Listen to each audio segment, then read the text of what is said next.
او الله درله جنت درکړي دا الله لوی رحم دی خو جنت ته چې دا کوم خلک ننوځي دا به ټول یو شان نه وي څه خلک هغه دي چې هغه به د اول سر نه جنت ته ننوځي بیا جنت ته چې دوی ننوځي نو په جنت کې ټول یو شان نه دي جنت کې بیا درجات دي فردوس ته ټول نه اوچت دی بیا پسې دی بیا پسې دی او داسې بیا څه مؤمنان هغه دي موحدین دا پکې شرط دی چې عقیده د توحید چې دوی به څه وخت په جهنم کې تیر کړي رب العالمین یې نه بخي نو چې نه یې بخي د هغه ګناه په اندازه به دله عذاب ورکړي بیا به راشي څه ته جهنم ته نو دلته هم ټول یو عفوا بیا به راشي جنت ته نو دلته هم ټول یو شان نه دي ګورئ ځکه چې د سو عذاب په جهنم کې ډېر دی د سو عذاب لږ دی نو جنت ته ننوتل د ټولو خلکو یو شان نه دي هغه خوش نصیبه مؤمنان بندگان د الله دي اولني چې هغه به د اول سر نه جنت ته ننوځي بیا ورپسې هغه دي چې هغوی به څه نه څه وخت په جهنم کې تیرې او جنت ته به راځي نو بیا چې دوی جنت ته ننوځي نو دننه جنت هم ټول یو شان نه دی سورت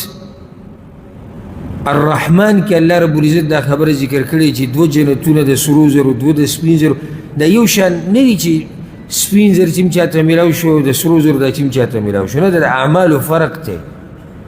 دا د درجاتو د مرتبو فرق دی دلته یو فایده به تاسو ذکر کوم دی بعضو خلکو ته دا خبره داسې معمولي ښکاري چې کله ورته ته ووایي چې یاره عقیده دې د توحیدي که ته جهنم ته لاړې هم بیا به هم جنت ته راځي نو دی بیا هم خوشحاله وي زه بیا خو هم سړی به جنت ته راځي که نه ورې تا ته د جهنم د عذاب لږ کوي دغه عذاب کې چې د ټولو نه کمزور عذاب د جهنم په ابو طالب باندې دی سکروټې د جهنم د هغه د پیزارو یا د خپو لاندې دي د هغې د لسې دماغ خوټ کېږي دا پکې ټول نه کمزور عذاب دی څنګه یو سړی په زړه کې دا وي چې نه بیا خو هم جنت ته به راځمه سوال دا کوه چې الله ته د سره د جهنم ونه ښیي د جهنم د عذاب نه دي وساتي دا سوال کوه نن موږ کیسه د چا بیانو د هغه انسان چې اخرنی کس به د جهنم نه راوځي او اخرنی کس به هم دقه چې جنت ته به ننوځي دا بلکل اخرنی دی دنه بعد دروازه بنده نه به جنت ته څوک ننوځي نه به د جهنم نه بل څوک راوځي نو دا په هغه مسلمانانو کې دی چې عقیده د توحید د بیا راتوي بیا راتوي ځکه چې د جهنم نه راوته د هغه مسلمان دپاره دی چې د الله رب العزت خالص بندگی کړي خالص بندگی چا چې هم شرک کړی دی که د منځونه کړي دي که د تلاوتونه صدقې خیراتونه خو د دې شرک د لاسه الله رب العزت شرک نه بخي دا خبره قرآن کې کړې ده نو چې الله رب العزت شرک نه بخي نو دا سړی د جهنم نه نشي راوتی والعیاذ بالله ځکه د خپلې عقیدې ډېر غم وکوي د بچو د عقیدو د ښځو د مور پلار د خپلوانو د ملګرو او دا اصل محبت دی زمونږ د خپلو بچو سره او د مشرانو کشرانو سره چې موږ د هغوی د عقیدې غم وکړو چې الله رب العزت د جهنم نه بچ کړي دا اصل محبت پاتې پیسې شوې رزق شو دا منډې به موږ ووسئ چې الله رب العزت زه او ته یو سبب ګرځولي یو خو د هغې دا مطلب نه دی چې د هغوی د رزق زموږ په لاس کې دی یوه دویمه ده هغوی د لوږې نه داسې مري نه چې موږ ته سم اوښان او څاروي جوړ کړي دي چې دوی 40 ګنټې شخوند وایي نه د دغې نه یو اهمه مسله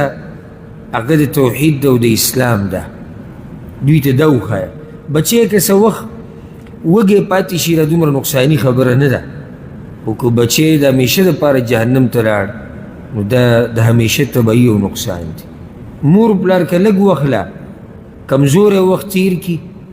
او ډوډۍ او خوراک ورته لږ کمزوری میلاو شي داسې دومره غټه نقصان خبره نه ده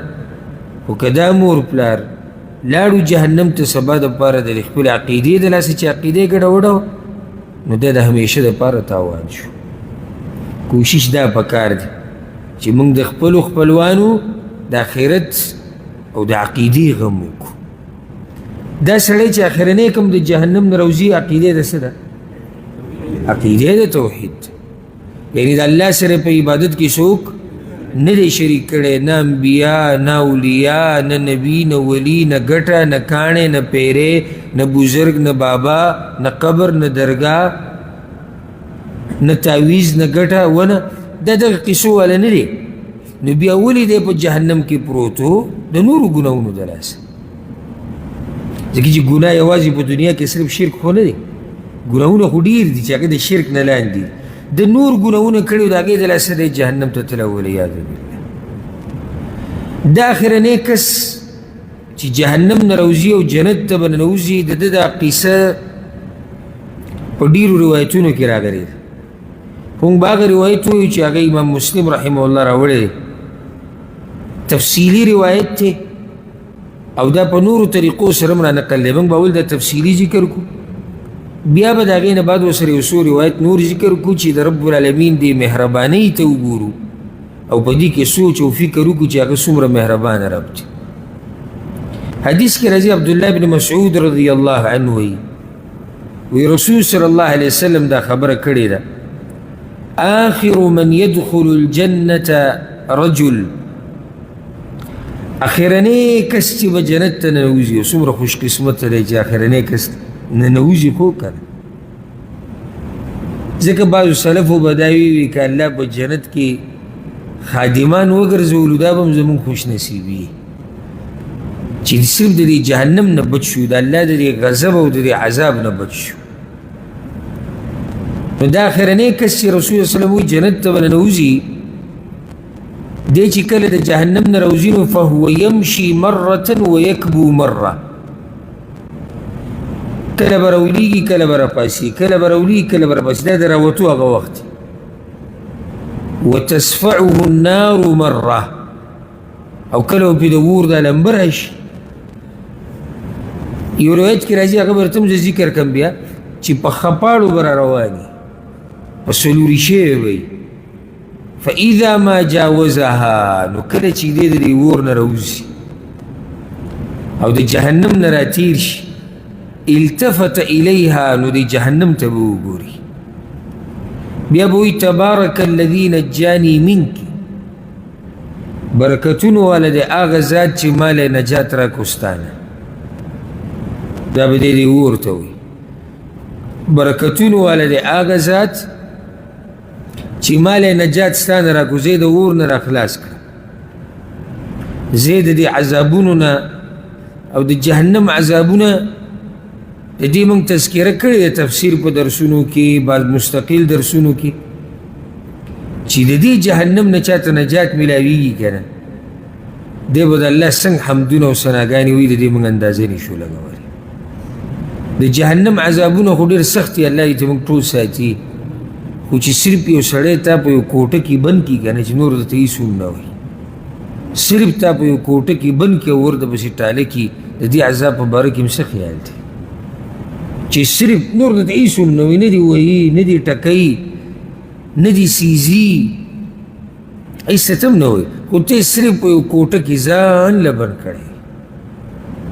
دې عذاب ته وګوره. نو بیا چې د جهنم د عذابونه شي، والعیاذ بالله،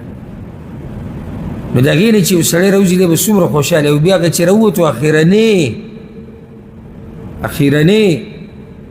یو روایت کې داسې هم راځي چې تک تور لکه سکاره داسې به سوځېدلی، رب العالمین به را تازه کړي، را ژوندی به کړي. را ژوندی به کړي معنی داسې ژوند به له ورکړي چې دې ته فایده والي، مزې ته وایي. نو دی به دا وایي چې برکتونو والا دی هغه ذات چې ما له خلاصۍ راکړو تا نه ای جهنمه، لقد اعطاني الله شيئا ما اعطاه احدا من الاولين والآخرين. الله وی ما له هغه نعمت راکړو او په ما یې هغه احسان وکړو چې هغه الله نه په پخوانو کې په چا کړی دی، نه په وروستنو کې په چا کړی دی. دا د ده ګمان دی، یعنی د جهنم نه بچ کېده دومره اوچت نعمت دی.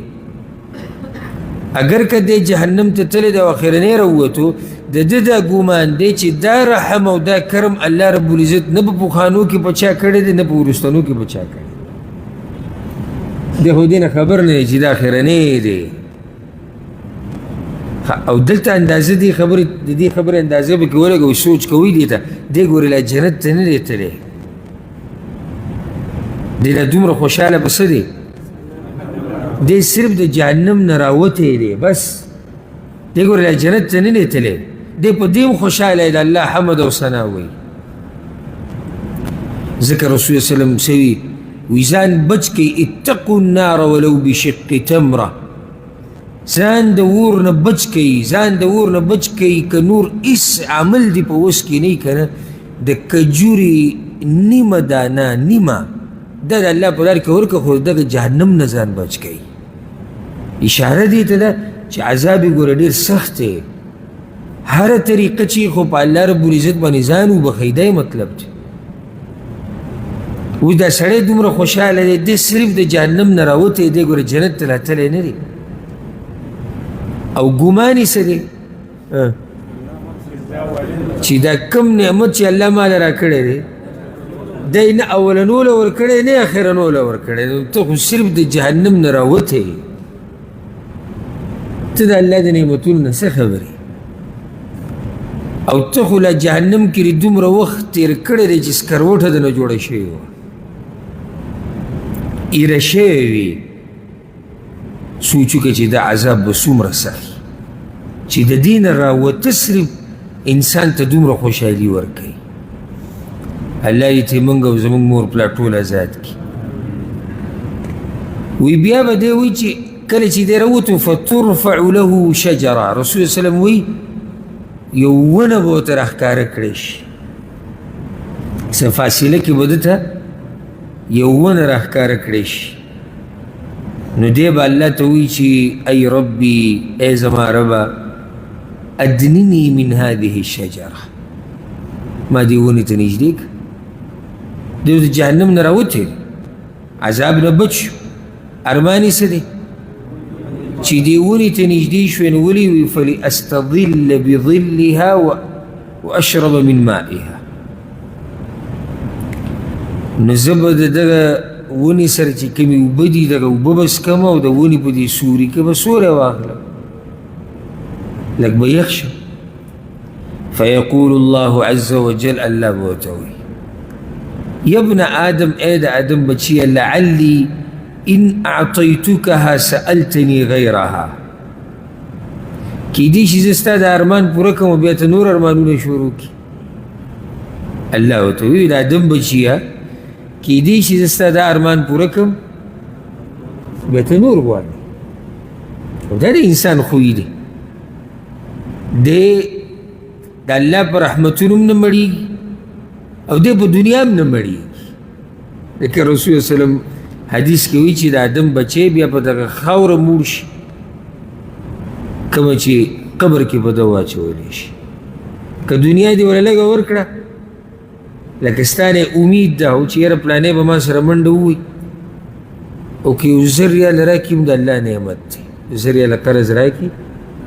د الله نعمت دی او که هسې راکړو یو ډېر غټ نعمت دی چې منډه را سره دا زر ریاله چې کله ته د آدم بچي له ورکړې نو د ده بیا دا زړه کې اوړي راوړي که دا 2000 وی نو دا به ښه نه او د ده پیسه نو که 2000 دې ورکړو بیا داسې پسې ځه که د ده مزدوري ده که د ده کاروبار دی که د تجارت دی که د هر څه دی او چې څومره د دنیا ول الله ډېره ورکوي دومره ورسره دی هرس هم ډېرېږي خوی هم بخل پکې راځي الا هغه خلک چې الله ساتلي دغه شان د الله رحمتونه دي نو د دنیا خو پرې دنیا خو الله موږ ته ویلي چې هرس یې مه کوئ خو د الله په رحمتونو به څوک موړ شي کله چې الله رب العزت په ایوب علیه السلام باندې د سرو زرو باران وکړو او هغه ورته دا کپړه نیوله راټولولي نو وی د الله د رحمت نه بس د الله په رحمت به یې څنګه موړ شم او د الله رحمت دی د الله په رحمتونو خو څوک مړېږي نه نو بیا د سړي تمه نوره ډېره شي د اوسه پورې د ده صرف تمه ده څه وه چې الله ما یو پیر د جهنم په دې دروازه وباسي بس هغه شان الله وکړه اوس خبره ونې ته واوړېده که دې ونې ته ما واړئ او د دې سوري کې ناست یم او دا یخې یخې وبس کړم الله ورته که ته به نور څه غواړي نه نه نه یا ربي ويعاهده قسمنا لوزنا دا به د الله سره وکړي الله يسأله غیرها چې دی به د خپل رب د نور څه نه غواړي قسمونه لوزونه رسول الله صلی الله علیه وسلم وایي څه خوږه خبره کړې ده وربه يعذره یا وربه يعذره رب د ده به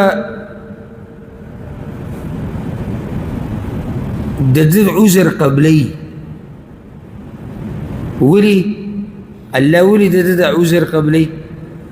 لأنه يرى ما لا صبر له عليه ځکه چې دی داسې صحیح نه چې په هغې څوک صبر نشي کولی نو الله ته خو پته ده الله خو زموږ په حال پوه او الله ته دا هم پته ده چې دا قسمه نعمتونه لیده دې ته صبر څوک کولی شي نو رب العالمین ولا عذر په هر موقع کې قبلی مهربانه باچا دی یوازې هلته نه آخرت کې دنیا کې زموږ د کوتاهیانو ته وګوره او زموږ د حالاتو ته وګوره او د هغه د مهربانۍ ته وګوره فیدنیه منها نو رب العالمین به دغه ونې ته نږدې کړي فیستظل بظلها ویشرب من مائها بس دی بیا د دغه ونې په سوري کې کینی او هغه اوبه څښلي ثم ترفع له شجرة هي أحسن من الأولى أخوة یو بله ونه راښکاره شي چې هغه یې دې نه غواړي هغه ونه د دې نه هم ښایسته ده څه وخت ځان راټینګ کړي چې ما خو د الله سره لوزونه کړي دي قسمونه مې خوړي ونه شي وی زما ربه أدنني من هذه دغه ونې ته ما نږدې لأشرب من مائها واستظل بظلها نه چې زه دغه ونې په سوري کې به کښېنم او دغه اوبه به څښم لا أسألك غیرها د دې نه علاوه نور څه نه غواړم الله رب العزت به ورته وایي چې یا ابن آدم ای د آدم بچیه ألم تعاهدني تا ما سره لوز نه وکړه قسمونه دې نه وکړي چې نور څه به نه غواړم او دا دی وی او دا دی وی بیا ورته الله وی لعلي إن أدنيتك منها تسألني غیرها او که زه تا اوس دغه ونې ته نږدې کړم دې دویمې ته نو بیا به ته ارمان د بلې کې نه نه فیعاهده او قسمونه او لوزونه بس دک دې نه اخوا نور نه او وی رب د هغه به عذر د هغه قبلی لأنه یرى ما لا صبر له علیه ځکه چې دې داسې صحیح دي چې په هغې صبر نه کېږي فیدنیه منها الله به یې نږدې کړي دا څویمه ونه ده دویمه ونه بس دی د هغې په سوري کې کېناستو اوبه هم څښلي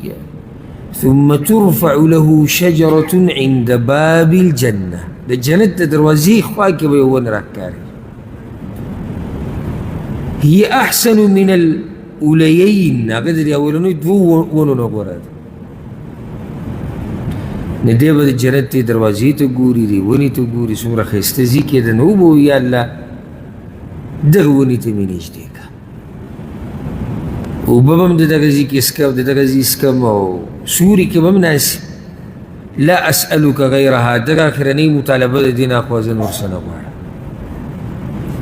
الله به ورته ابن آدم ای د آدم بچي ألم تعاهدني تا خو لوزونه او قسمونه خبرې دي کولې چې زه به نور څه نه غواړم او زه داسې او زه دا نو الله به ورته ویده وي چې بله ولې نه یا الله دقه شان وما قسمونه هم خوړلي وما لوزونه هم کړي یا رب هذه لا أسألك غیرها صرف به دا اخره ده د دې نه اخوا نور څه نه غواړم دې نه اخوا به زه نور تا نه څه غواړم جهنم نه دې زه راوویستم بیا دې ونې ته نږدې کړم د هغې نه دې غوره ونې ته راوستم د هغې نه غوره ونه چې هغه د جنت د دروازې خوا کې ده زه به د دې نه بعد یا الله تعالی څه غواړم بس دقه او وی رب د هغه به عذر د هغه قبلوي رسول الله صلی منځ کې دا خبره بار بار کوي رب د هغه به عذر د هغه قبلوي لانه یرى ما لا صبر له علیها د دې صحیح دی چې باقي صبر نه کوي دلته یو فایده تاسو ته ذکر کوم که څوک هم ستاسو ماتحتي که هغه ښځه ده که هغه بچی دی که هغه نوکر دی که هغه خادم دی که هغه دیاړي مار دی که هغه کمپنۍ کې تا سره دی که هر ځای کې تا سره دی هغه ځای کې وله عذر قبلوه کوم ځای کې چې انسان ته صبر کول ګران وي خیال دې دی که نه لکه تا سره یو خادم دی نوکر دی مزدور دی او د ډوډۍ ټیم شو هغه ورغلی بې تپوسه کار یې پرېښودی ورغلی عذر وله قبلوه کله سړی ځان صبرولی شي ډوډۍ ټیم شو هغه وږی شوی انسان دی کمزور دی چې هغه رب د دې خپل بنده سره داسې د رحم معامله کوي نو خو زم بنده یم تم بنده یې زم بنده یم تم بنده یې دلته خو یو طرف ته بنده دی بل طرف ته خالق دی خالق د بنده سره دومره ګزاره کوي نو بنده د بنده سره ګزاره ولې نه کوي حالانکې د دواړو قصه یو ده دغه شان چې کله ته خپل بچی وینې که نه د هغه نه څه کار وشو او تاسې سامان راوړی دی د خوراک اکثر د میاندې داسې چل کوي او کور کې د بچو مخې ته کېده وایي دې له به نه ورځئ دې ته ګډ ګډ سړي ځان نشي ټینګولی ته وړو ته دې له به نه ورځئ لکه ورل عذر وله قبلوه دلته سړی ځان نشي صبرولی دغه شان د میلمه مسله ده بله مسله د ملګري هر ځای کې چې تا ته محسوسه شي چې یاره دلته د سره عذر معذوره دی ځکه چې دې ځای کې ځان صبرول څه دي هغه ګران دي الا دا چې د ګناه کارونه یې نه ګناه کار چې دلته خو به ځان صبرې داسې دا یو فایده مخې ته راغله چې موږ بندګان د الله یو نو خپلو کې به د یو بل سره خو د رحم معامله کوو او کوو ځکه چې یو بل ښه پېژنو لکه چې دغه کومه کمزورتیا چې ستا ده دغه کمزورتیا زما هم ده نو د ځان نه متکبر مه جوړوه مه زړه سختوه د کاڼي په شان دا یاد که دا یاده که د بار بار درته دا خبره کوم یاده که هغه حدیث تاسو ټولو ته به یاد چې په ځمکه والا باندې مهرباني وکړي اسمان والا به په تاسو مهرباني وکړي الله د بندګانو سره سختیانې مه کوئ او موږ راشو الله ته جاړو لا سوچت کوي یا الله ما نه ګناهونه شوي دي او زه ستا کمزوری بنده یم ما وبخه او دا امیدونه موږ د الله نه تړلي او دا جړاګانې کوو او چې دغه زما په شان بنده کله یو ورځ غلطي وکړي بې موتانه بخو حالانکې د هغه غلطي سدیسې هم نه چې د آخرت غلطي ده او کوبر یې وکړو دنیوي غلطي موږ د ځان په شان بنده ته نه ماف کوو او په خپل الله ته درخواستونه ورکوو چې زموږ ګناهونه وبخي حالانکې هغه خالق دی او موږ یې بندګان نو د بندګانو سره معامله د څه د رحم د کرم که هغه خپلوان دي که هغه پردي دي که هغه مزدور دی که هغه مشر دی که کشر دی که سپینګیری دی که ماشوم دی رب العالمین به په تا باندې رحمتونه راوورئ د آخرت نه مخکې په دنیا کې ښه الله رب العزت به نږدې کړي دغه ونې ته دا سویمه ونه ده درېیمه او کوم ځای کې ده د جنت د دروازې سره ده سړی هلته ناست دی او اوبه هم څکي او سوري کې دی مزدار دا ډېره ښایسته ونه ده هغه دونه ډېره مزېداره ده خوا کې جنت دروازه ده فیسمع اصوات اهل الجنه دی به د جنتیانو د اوازونه واوري هغوی ګپ شپ لګوي هغوی خنداګانې کوي هغوی د یو بل خوا له ځي راځي د جمعې په ورځ پکې بازار دی شور شغرب دی په ده په غوږونو د اواز لګي کله سړی یو ځای کې کښېني که نه دننه پروګرام دی رش دی شور دی کور کې نو خوا کې لا پرېږده اکثر دې ټوله محله کې شور جوړي وادي بل څه ښادي ټوله محله کې د هغه کور نه اوازونه راځي خلک خوشحاله دي په خیر علي او مبارک شه او کښېنه او پاسه او وخوره او وڅښه دغه حال د جنت دی الله دې موږ ته نصیب کړي دغه حال د جنت دی دا سلامونه او دا پخیرونه او دا زیارتونه د یو بل خواله تګ او د یو بل سره ګپ شپ او دا خوراکونه او دا د الله دیدنونه نو د ده په دې غوږونو به دغه اوازونه ولګي دې ته به سړی ځان څه ټینګ کړي ځان سړی ټینګ کړي چې ونه شي وي ای ربي ادخلنیها بس دې پورې دې راورسولم جنت ته مې وردننه کړه هسې م دروازې پورې خو دې راوستم رب العالمین دې سم کولی شو چې دې د اول سر نه جنت ته بولی خو دا هغه خپل رحم او کرم راښکاره کوي نو یا الله چې دومره دې را رسولی یم وردننه مې کړه زړه کې به وایي چې زما په یو تن به دا جنت ستن خو نه شي دومره مخلوق دې ورته وراچولی دی دا شور را روان دی موږ پکې ور واچو من کمزورو له من ګناهګارو له پکې لږ ځای راکړه دا د مطالبه وکړه د الله الله ورته وایي چې یا ابن آدم ما یصریني منک یعنی کومه خبره به ته ما سره پخه خبره وکړي چې د هغې نه بیا نه اورې داسې خبره چې بس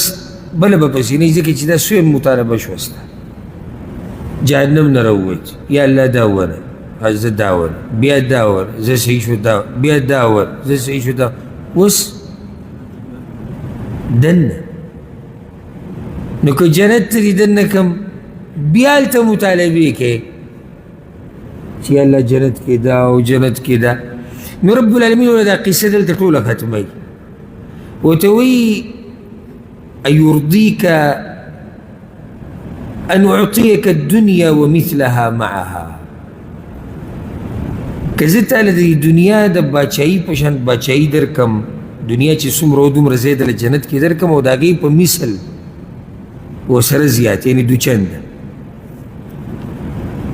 وی دی به ورته وایي چې اتستهزئ مني وانت رب العالمین یا الله ته ما پورې خاندي او ته رب العالمین دې دا خبره نه مني دا د نه منلو خبره اخرنی کس د جهنم نه راووتو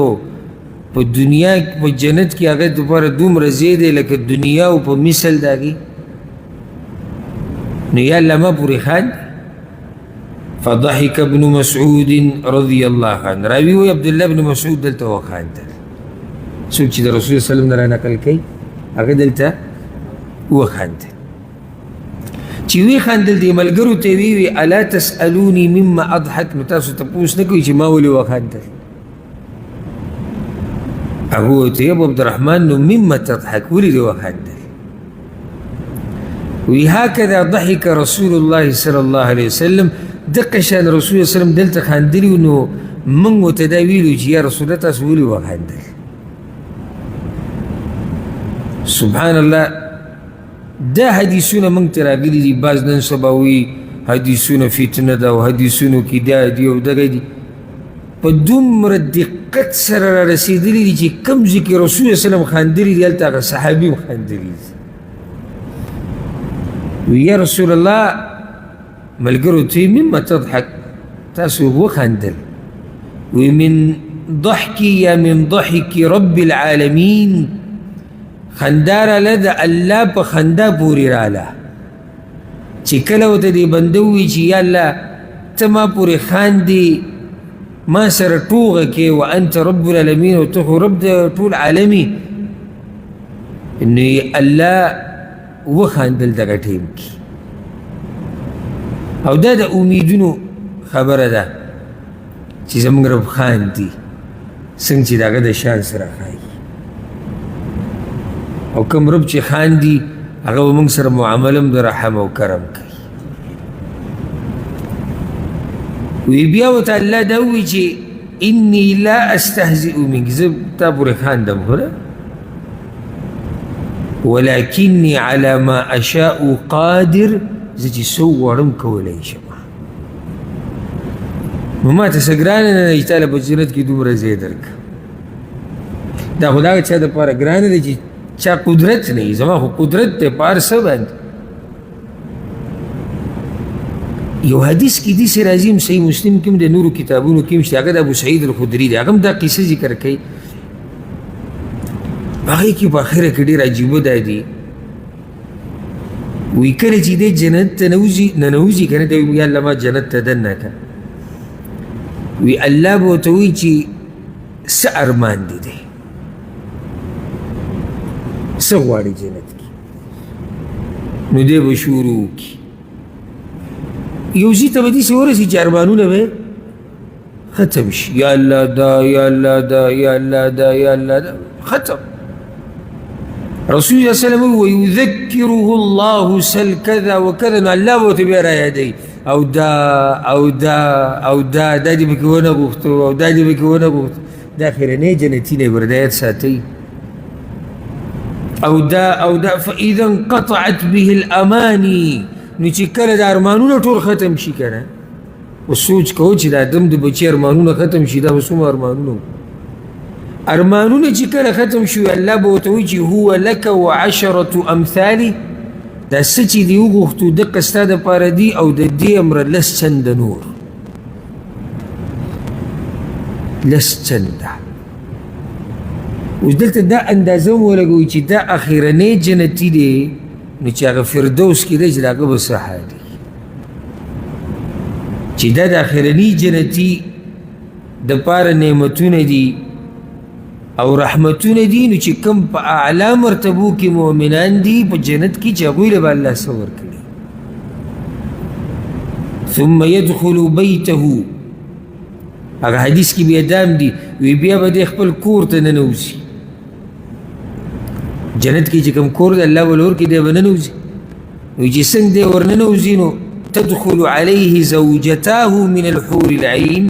من الحور العین، حور عین کې چې ده کومې دوه بیبیانې د هغه ورپسې راشي، نو هغو به ورته وایي چې الحمد لله الذي احیاک لنا واحیانا لک، د الله شکر دی چې ته زمونږ دپاره ژوندی کړی او موږ یې ستا دپاره ژوندي کړي. نو دی به بیا وایي ما اعطي احد مثل ما اعطیت،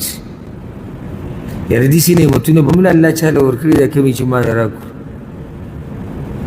ده ته دا ویل غواړي ته اخرنی، ته د هغه رب سره ستا معامله ده چې خزانې د رحمتونو د هغه په لاس کې دي، ته اخرنی ته که د هغو د حال نه خبر شوې چې هغه د اول سر نه ننوتي دي جنت ته، او که بیا د هغه د حال نه خبر شوې هغه چې او یا زره کسان دي او بی حساب بی کتاب جنت ته تللی دي، که د هغوی د حال نه خبر شو، او بیا که د پیغمبرانو د نعمتونو نه خبر شو، او بیا که د صحابه کرامو او د رښتینو او د دیندارو خلکو چې د هغوی په نقش قدم روان دي. ځکه یو حدیث کې راځي، دا صحیح مسلم کې شته، ابو ذر غفاري رضی الله عنه روایت دی، الله اکبر، وی رسول صلی الله علیه وسلم وی چې ما ته هغه سړی معلوم دی چې هغه به اخرنی کس جنت ته ننوځي او هغه به اخرنی د جهنم نه راوځي. رجل یؤتی به یوم القیامه، دا یو سړی دی چې را به وستی شي، دا اوس اخرنی کس دی، د جهنم نه اخرنی راوځي، جنت ته اخرنی ورننوځي. فیقال عرضوا علیه صغار ذنوبه، الله به ملائکو ته وایي د دا هغه واړه ګناهونه راښکاره کړي، واړه، ورفعوا عنه کبارها، هغه غټ ګناهونه ته ډډې ته کوي، زه دته صرف د ده دا واړه ګناهونه ښیم، دا وړې نافرمانیانې ورته ښیم چې په دې کې داسې چل کړی دی. فتعرض علیه صغار ذنوبه، د الله دې رحم ته ګوره، دا واړه ګناهونه به ورته ټول راښکاره کړی شي دا دې کړي دي دا دې کړي عملت یوم کذا وکذا کذا وکذا کذا وکذا او ده به سر ټیټ نیولی وی به چې نعم لا یستطیع ان ینکر انکار نشي کولی هر څه ورته الله په دلیل ښیي گواهان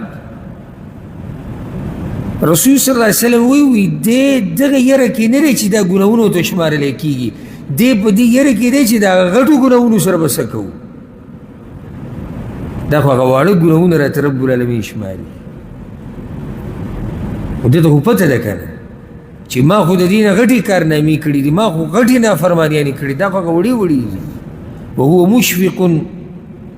من کبار ذنوبه ان تعرض علیه رسول الله صلی الله علیه وسلم وایي دی خو په بله یره کې دی چې غټو ګناهونو سره به څه کېږي نو چې کله دی وایي چې او یا الله دا ما کړي دي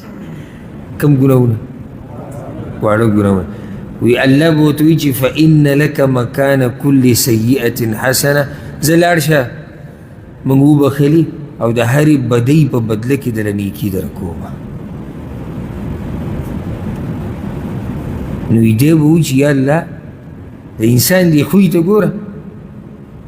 لکه الله اوس دی وبخو صرف وی نه بخو د ګناهونو په بدل کې نیکیانې کم ګناهونه واړه ګناهونه وی دی به وایي چې یا الله اوس دا الله ورته وایي ځه عذاب نه بچ شو دا اخرنی کس ته رسول صلی الله علیه وسلم وایي چې جنت ته داخلېږي الله به ورته وایي زه بس دی وایي چې یا الله قد عملت اشیاء لا اراها ها هنا ما خو د دې نه علاوه نور ګناهونه کړي وو هغه مې ونه لیدو نو اوس الله به پرده راچولې ده راچولې ده پرده وایي الله ته نه دی خبر چې ته دې خبرې خو هغې ته خبره ده ابو ذر غفاري وی فلقد رأيت رسول الله صلى الله عليه وسلم ضحك حتى بدت نواجذه ما ولیدو چې رسول صلی الله علیه وسلم د دې خبرې سره وخندل تر دې چې غاښونه ښکاره شو چې زه بس الله وبخلي وی بخلي نو اوس ته ورته وایي چې یا الله دې نه علاوه نور هم زما دي چې هغه څه شو د هغه څه ورک شوي نه دي خو هغه کریم ذات مې پرده راواچوله څنګه چې په دنیا کې مې پرده راچولو یو په آخرت کې به مې راواچوله نه تی بل څوک خبر کړو نه تی ته خبر کړو خبره د لاک شان ختمه کړه دا خو د کریم رب کرمو